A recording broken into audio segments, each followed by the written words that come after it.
A toxina botulínica, ela também é muito usada para casos de parestesia. Então, a gente tem muitos casos onde a gente está com uma assimetria facial, gerados por alguma assimetria ou por um derrame. Então, a toxina também é muito usada e a gente tem ótimos resultados com a toxina para ajudar o paciente a ganhar estima e também saúde e beleza utilizando a toxina. A técnica que eu gosto de utilizar, que é tudo baseado em artigos científicos, é a diluição seca. Então, hoje em dia, por causa dessa técnica de diluição seca, a gente tem um halo que é muito seguro, né? E muito previsível. Então, hoje em dia, a gente até nem pede para o paciente ficar 4 horas com a cabeça para cima, de pé, porque realmente não precisa. A gente sabe que com a diluição seca e sem aplicar o gelo logo após a aplicação da toxina, essa toxina vai entrar rapidamente dentro da célula e já fazer a sua função. Então, após aplicar a toxina, não aplicar gelo e você pode ter uma vida normal, não precisando ficar com restrições aí por muito tempo. Então, você pode seguir uma vida normal aí dentro de 1 hora. Uma outra função da toxina botulínica que ajuda bastante os pacientes é a toxina para bruxismo, né? Então, na região de masseter e na região de temporal, a gente usa bastante a toxina para ajudar aquele paciente a fazer um tratamento junto com outros recursos para diminuir ou até zerar essa questão do bruxismo. E o bruxismo ele pode ser um bruxismo cêntrico de apertamento ou excêntrico de você sentir realmente os dentes rasparem, rangerem um no outro. Então, para esses dois, a toxina botulínica ela tem muita efetividade e respaldo científico. Utilizamos também a toxina não só para suavizar as rugas, mas para evitar que os músculos depressores da face, que acaba puxando todos os tecidos e os músculos para baixo, que tenham muita pressão, que tenham muita força e acaba então dando essa pitose, dando essa perda, dando esse cansaço e esse caimento facial. Então a gente utiliza bastante um botox, uma toxina full face, para diminuir o poder então desses músculos abaixadores, seja o platisma e seja todas esses no terço médio. O melhor funcionamento da toxina botulínica é antes da ruga se tornar a ruga dinâmica, que é só quando você fala, quando você se movimenta, você consegue visualizar, antes dela virar estática. Então, esse é o botox preventivo, o ideal de ser feito. Agora, se você tem um músculo muito forte, tá um pouco marcado, você pode fazer a toxina, que ela vai aos poucos ir suavizando essas linhas. Ela pode não sumir totalmente, mas ela vai suavizando, evitar que ela marque, que ela finque mais. Esse é o ideal do tratamento da toxina botulínica, pegar no antes e pegar já no durante, para ajudar nesse gerenciamento do envelhecimento e de não formação de rugas estáticas. Quando começar a usar já a toxina? Se você fala e você tem muita mímica, se você mexe muito, já está fincando, já está marcando em alguma parte do teu rosto, pode ser que já chegue o momento de você iniciar o tratamento para paralisar e diminuir e não deixar que essa mímica toda finque e marque o teu rosto. Pode ser a hora já de você fazer a toxina. Você não pode fazer toxina se você está grávida, se você tem alguma doença autoimune e não está compensada, não está medicada, se você tomou vacinas recentemente, geralmente tem que esperar de 2 a 6 meses, e se você tem alguma alergia já sabida a respeito da toxina botulínica. Doutora, quanto tempo vai durar minha toxina botulínica? Independentemente de marca, o que vai interferir na duração é se você ingere bastante água ou não e o quanto você movimenta mesmo dos teus músculos. Tem gente que fala um pouquinho e já mexe o frontal, já mexe bastante o orbicular, então varia bastante. Agora, tomar água é o que a gente sabe pelos estudos científicos que realmente ajuda a prolongar. Mas geralmente de 4 a 6 meses é o tempo que uma toxina dura no seu rosto. Se você tem medo de não ficar natural o teu sorriso ou a tua harmonização orofacial, uma dica é: escolha profissionais que imprimam no próprio corpo, no próprio rosto, no próprio jeito e nos casos que ele tem essa naturalidade. Você pode aplicar a tua toxina antes de as suas rugas dinâmicas se tornarem estáticas. Então, antes dessas que aparecem as rugas só quando você fala, já fincarem. Então, esse é o Botox preventivo. Vai evitar que essas rugas dinâmicas suas fiquem na sua pele. Os 4 pilares super importantes que eu sempre sigo em todas as especialidades da odontologia, seja harmonização, seja dentística, estética restauradora, seja implante, primeiro é a segurança, segundo é a saúde, terceiro é a naturalidade e quarto é a estética. Então, a gente não vai conseguir e não vai querer a estética a todo custo. Nós vamos seguir sempre esses pilares. Então, quando você procurar um profissional, tem algumas referências que você pode se basear. Primeiro, como que é o teu profissional? Como que a pele dele, o rosto dele é natural, já é mais forçado, porque ele vai ser a primeira referência que você vai ter da estética dele. Segundo, ele escuta a sua queixa principal? Ou ele fica sempre querendo colocar algum procedimento ou sugerindo alguma coisa? Escutar a tua queixa principal é muito importante. Terceiro, explique bem para o profissional o que você gosta e o que você não gosta. E se você não sabe identificar, peça referências para o profissional. E quarto, a harmonização orofacial é um tratamento. Dificilmente são grandes transformações que a gente vai querer fazer. A gente vai querer realçar a tua beleza e vai querer tratar para você gerenciar teu envelhecimento ou reposicionar e trazer mais equilíbrio e simetria no teu rosto, na tua face, no teu sorriso. Utilizamos também as microdoses de toxina. Então, a gente não quer muitas vezes paralisar todo o paciente, deixar ele realmente com a cara de quem fez toxina. Então, as microdoses, elas são um recurso que nós temos para ajudar a não deixar estática aquelas rugas, mas não precisa paralisar todo o paciente. Então, menos é mais a toxina. E com o tempo, a gente vai espaçando mais e utilizando cada vez doses menores para o paciente. Então, isso é um tratamento, esse recurso que a gente tem de microdoses, doses seguintes. E para a gente fazer também o uso da toxina, a gente faz todo um planejamento, registro de fotos, aonde, uma vez que a gente definiu, mediante a queixa do paciente e o gosto dele, né? A gente define e depois só replica isso ao longo dos anos para ter exatamente um efeito de tratamento, promovendo então a não marcar as rugas, e se for o caso o afinamento facial e o tratamento também para ajudar também na questão de bruxismo e outras indicações que forem indicado no planejamento. A harmonização não é necessariamente uma transformação. Não são aqueles rostos inchados, todos diferentes que a gente às vezes vê aqui no Instagram, na internet. É para gerenciar teu envelhecimento, é para deixar você realçar a tua beleza e tratar a tua pele. Deixar mais simétrico, evitar a formação de rugas ou suavizar as rugas também é um dos tratamentos da harmonização. A harmonização orofacial é um tratamento. A gente vai ajudar a gerenciar teu envelhecimento e também ajudar nas suas assimetrias ou simplesmente realçar tua beleza.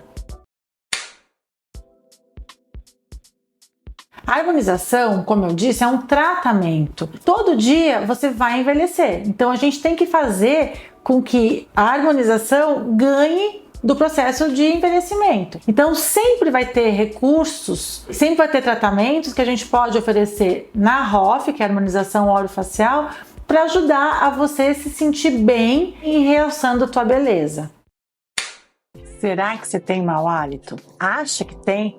Vou te dar umas dicas para você evitar o mau hálito.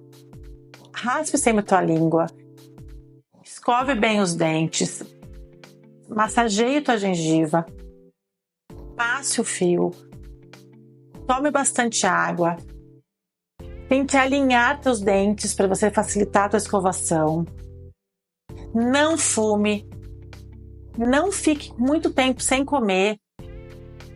Evite alimentos que você não tenha uma boa digestão. E procure o dentista regularmente. O tempo que você vai gastar escovando, às vezes vai ser o mesmo que você já usava antes. Tenta aumentar um pouquinho mais, caprichar, né? Ver se realmente você está com uma luz boa. Mas o tempo é o mesmo. Você tem que objetivar e colocar a tua cerda da escova aonde está sangrando. Por isso que é muito importante você saber aonde está sangrando. Então foca, porque daí você consegue fazer com que ela diminua o sangramento dia após dia. A nossa boca, a nossa mucosa, ela regenera muito rápido. Então é muito legal ver essa melhora gradual. A melhora, quando você faz a escovação, é muito nítida, gostoso de você perceber, porque você vai ganhar com isso uma melhora de hálito, uma melhora de bem-estar e de saúde. Então faça, porque é muito importante você ter saúde, e a saúde começa pela boca. A intensidade que você escova, assim como o tempo que você escova, vai interferir.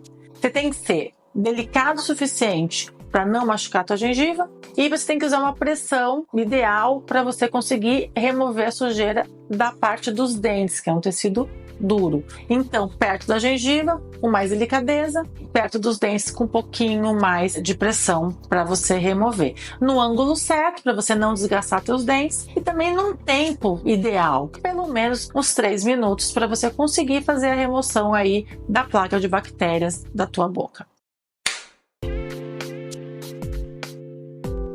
Se a tua gengiva está sangrando quando você passa o fio dental, podem ser duas coisas. Realmente ela está muito inflamada e aí quando você passa o fio ela sangra como sangraria com qualquer coisa, às vezes até com o dedo, com a cerda da escova. Ou você está muito intempestivamente passando esse fio dental, colocando esse fio, né? Então assim, tem que medir a força.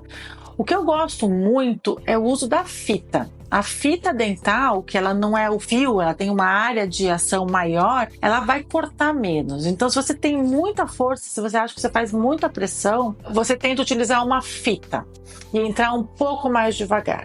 E também tentar massagear bastante a gengiva antes com uma escova antes de usar o fio. Assim, você vai diminuindo o grau de inflamação com as massagens utilizando a escova antes de você usar o fio. Tem pacientes que eu até indico por uns dias não usar o fio para poder debelar, né, esse quadro inflamatório muito grande, para daí você usar o fio. O fio, ele corta. A gente faz sobrancelha utilizando o fio, remove pelinhos do buço, o fio corta. Se você está com uma gengiva muito inflamada e põe intempestivamente, pode ser que ele corte. Então, às vezes, utilizar a fita dental, diminuir o grau inflamatório da tua gengiva antes de usar o fio, pode ser uma boa. Tem também o caso onde você não tem um contato entre um dente e outro e impacta muito o alimento. E aí, quando você passa, o fio sangra. Então, tem que verificar também. O fio, ele tem que ter ali uma tensão na hora de passar, uma dificuldade para passar. E isso faz com que esse espaço entre um dente e o outro, esse ponto de contato, proteja a tua gengiva. Então, também verifica, tá sangrando por quê? Tá entrando direto o alimento ali, impactando? Isso causa uma dor e aí, consequentemente, vai causar dor quando você passar o fio. Volto a falar, tua gengiva não pode sangrar. Não pode sangrar a menos que você corte e você fure. Então, precisa se conhecer. A intensidade da escovação vai interferir. Se você for fazer muito leve, muito suave a tua escovação, você acaba não conseguindo remover as sujeiras que estão já mais aderidas. Então, tem que fazer de uma consistência que não machuque a tua gengiva, mas você consiga remover. O que a gente gosta muito de fazer algumas correlações? Faz uma correlação com um prato de comida. Você acabar de comer um prato de comida e vai fazer a limpeza dele imediato, nem de bucha você precisa. Água corrente mesmo, que você já joga naquele prato, com a tua mão você já limpa o prato. Se você demora um tempo para limpar aquele prato, a sujeira vai ficar mais aderida lá da comida. Então você vai precisar de uma bucha para você esfregar e conseguir tirar. E se você deixar aquele prato lá sujo 3, 4 dias, às vezes até uma faquinha você precisa passar, empurrar para você conseguir limpar o prato. Então, a mesma coisa. Se você acaba de comer e faz 1, 2, 3 bochechos já com água forte, a maioria da sujeira já vai ser removida. Então, você não precisa de muita força para você escovar. Só de uma massagem na tua gengiva para você conseguir estimular a tua gengiva e remover a sujeira. Agora, se você demorar muito tempo, aí mais pressão você vai precisar para poder conseguir remover. Então, são essas as correlações. Fazer força contra os dentes para remover a sujeira, se eu demorar mais tempo para limpar. Senão eu volto e sempre me acostumo pelo menos a fazer 2 ou 3 bochechos assim que eu comer. E massagear a tua gengiva para estimular e drenar ela e não deixar juntar essa placa de bactérias que fica bem na linha dente-gengiva. A tua gengiva tá sangrando geralmente por alguma deficiência sua na escovação. Basicamente é uma inflamação. Ou porque você está escovando pouco, ou porque você está escovando muito, ou porque você está escovando de uma forma muito leve, ou muito forte, ou por muito pouco tempo, mas geralmente você consegue arrumar isso com técnica de escovação. Então, primeiro de tudo, já falei e volto a dizer, começa a escovação sem a pasta, com a escova úmida, para você sentir aonde você está colocando a escova e a pressão que você está fazendo nela. E a evolução disso ao longo aí do tempo. Tirando se você tem algum problema de saúde geral, pode causar um sangramento, mesmo assim, geralmente, qualquer outro problema geral está associado também a uma inflamação local, onde geralmente com escovação você pode conseguir a melhora da tua gengiva, basicamente é através de técnica de escovação. Tô com sangramento, e agora? Primeiro de tudo, vamos identificar em qual região, em qual cantinho da tua gengiva que você está com esse sangramento. Então, para isso, você precisa começar a fazer a escovação sem utilizar a pasta. Com a escova macia, você vai só umidificar ela com a água e vai colocar nas regiões. E aí você vai conseguir identificar em qual cantinho da tua boca que está sangrando. Então, primeiro de tudo, saber, não é só a minha boca sangra, não. Em qual região, em qual cantinho ela está sangrando. Porque é nesse cantinho que você tem que objetivar mais, que você vai ter que massagear mais para ela conseguir ir melhorando. Identificou? Tá com vários pontinhos? Então a gente vai ter que massagear sem fazer então força, não é escovar, é massagear com a escova inclinada, 45 graus, bem no limite dente-gengiva, né? Branco, vermelho, a tua escova, para poder drenar todo esse sangue que está parado. Então, geralmente ali tem uma placa de bactérias ou tem um biofilme aonde a gente precisa estar massageando para remover essa placa e também para fazer uma drenagem natural da tua gengiva. Tá? Então, escova 45 graus, inclinada, sem a pasta, só úmida, para você localizar aonde ela está sangrando ou não.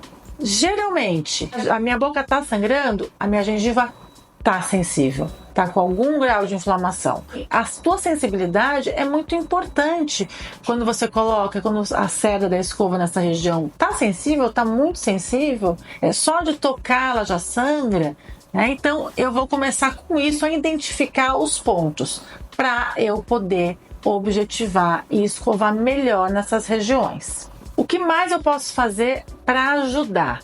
Aí sim, depois de você várias vezes massagear, você lava a boca, lava a escova, porque esse sangue é um sangue que já está contaminado, que já está com bactéria, então o gosto fica ruim, você precisa drenar ele. Sangue bom está correndo na veia. Então lava a boca várias vezes, lava a escova e massageia de novo. No final, sim, você vai usar uma pasta com agentes calmantes. Eu vou deixar aqui algumas indicações para vocês. Tem várias pastas boas para isso. E aí você vai finalizar a tua escovação, deixar já um hálito mais fresco, acalmar a tua gengiva, para você ter então esse resultado final que você quer. Muitas pastas também ajudam a diminuir a aderência da placa de bactérias, além só de fazer esse efeito calmante na gengiva.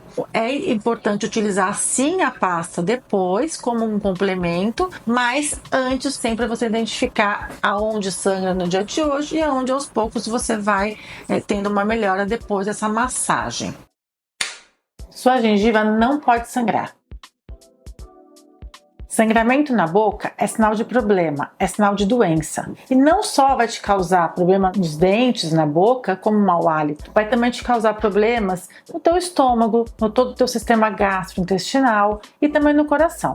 Como que você vai saber se está com sangramento ou não na tua boca? Isso é muito importante. Como identificar? Primeiro, com a tua escova, você vai colocar ela 45 graus, inclinada entre a parte branca e a vermelha, tocando na tua gengiva. É importante tocar sem fazer muita pressão, sem fazer muita força, mas já identificar com essa escova, que deve ser macia, você começar a massagear. Tá sentindo que a gengiva está bastante sensível? Só de tocar? Tá verificando que tá sangrando ou não tá sangrando? Já é um começo para identificar se ela tá com uma inflamação ou não. Outro fator muito importante para você identificar se está com sangramento ou não é você começar a escovar sem utilizar a pasta. A pasta, ela vai gerar muita espuma e acaba você não conseguindo visualizar se está com sangramento ou não. E se está com sangramento, aonde está com sangramento. Então faça a escovação inicialmente só com a escova úmida, para você conseguir visualizar onde está colocando a escova, se está no lugar certo e se está ali gerando algum sangramento. Eu preciso raspar a língua toda vez que eu escovo os dentes? Se você puder, você pode utilizar sim o raspador todas as vezes, mas pela manhã, ao acordar, em jejum, antes de tomar água, é a hora mais importante de você fazer essa higiene da língua. Remoção da saburra, esse tecido, essas células escamadas com muco, com resto de bactéria, e que fica ou branco ou esverdeada, vai ajudar muito na sua saúde e na promoção de um hálito fresco e mais saúde para você. Como que você vai raspar a língua? Você pode usar a colher e aí você vai aos poucos, gradativamente, colocando mais profundo, e você pode usar os raspadores de língua, que a gente gosta muito, os de cobre e os de metais, que você consegue higienizar bem e usar no dia seguinte. Você limpa a sua língua. Raspar a língua todo dia, ao acordar, em jejum, antes de tomar água, é muito bom para a tua saúde. Você vai ajudar não só no bom hálito, como na remoção de células descamadas, de bactérias, de muco, de todo o processo digestivo, principalmente porque você ficou horas dormindo e essa limpeza é feita à noite. Então, em jejum, antes até de tomar água, raspe a língua quanto mais posterior dela possível, para você manter aí um processo de higiene e de saúde.